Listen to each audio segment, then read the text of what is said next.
Ukinhan here from Fiction Atlas Press, bringing you another indie connection. Today I'm going to be telling you about some indie books that you might enjoy if you're a fan of Andrzej Sapkowski's The Witcher series. Now, if you're a fan of the books, the games, or the TV show. The first book I have for you is called The Unkin Wilds, Warder, Book 1 by Eldon Thompson. Assassin, rogue, demon's bane, dragon slayer. Kylak Kronos has been called many names, and earned every one of them.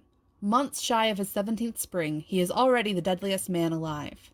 Nothing, be it man or beast, has been able to prove otherwise. Uncomfortable with his newfound fame following the War of the Demon Queen, Kylak seeks fresh adventure overseas, recruited by a band of outlanders under royal commission to escort a kidnapped princess back to her father, King Kandarian, ruler of the Sundered Isle. They warn him that, to do so, he will brave tempest seas full of raging leviathans while seeking to evade those responsible for the princess's abduction, including a terrifying mutant left over from the days of the Mage Wars. Kylak readily agrees. But when the mutant proves as cunning as it is savage, the perilous voyage gives way to an even deadlier trek across a poison wilderness once home to the ancient Goretharan breeders, a sect of magi known for their foul creation practices. Stalked by bestial denizens, treacherous companions, and horrors that his blades cannot touch, Kylak finds himself embattled as never before. For the mutant is relentless in its hunt. The island's terrors do not rest, and not even the deadliest man alive can hope to emerge unscathed. The second book I have for you is called A Testament of Steel by Davis Ashura. A young man with no past must progress into a warrior out of legend. Cinder Shade's life begins on a fateful afternoon at the bottom of a well where he awakens, bruised, battered, and bereft of all memory. His only understanding is a driving imperative, to protect those who can't defend themselves, and become a warrior worthy of the name. He discovers within himself a peculiar gift, one in which the codes of combat are made evident, and the language of steel is made clear.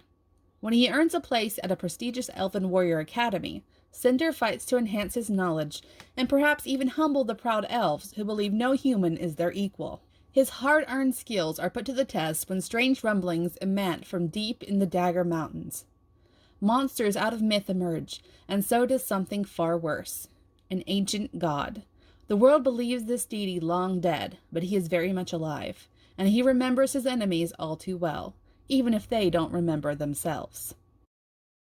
The third book I have for you is called The Risen Shard by D.K. Holmberg. An assassin with no rival meets a magic he cannot defeat. The Chainbreaker series begins. Trained to kill from a young age, Gavin Lorne finally escaped that life. No more killing innocents, no more working alone. The jobs are still dangerous, but at least he can choose. Now an old friend has invited him to the city of Yorin, where the work is plentiful. The Roasted Dragon Tavern is rough but cozy. The regulars are seedy but welcoming.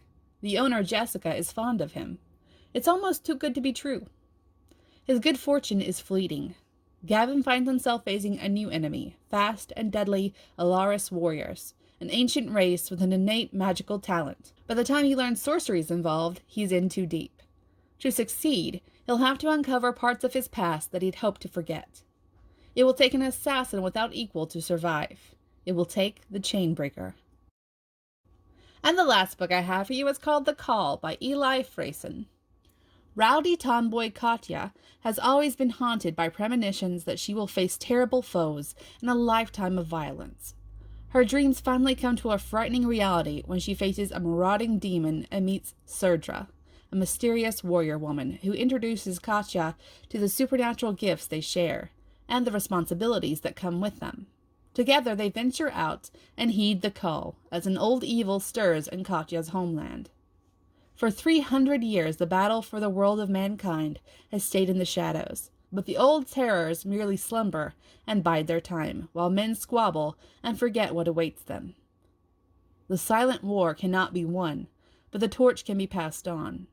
The world cannot be saved, but it can be preserved. Okay, that's all for me this week. I'll see you next week on the Indie Connection. Bye!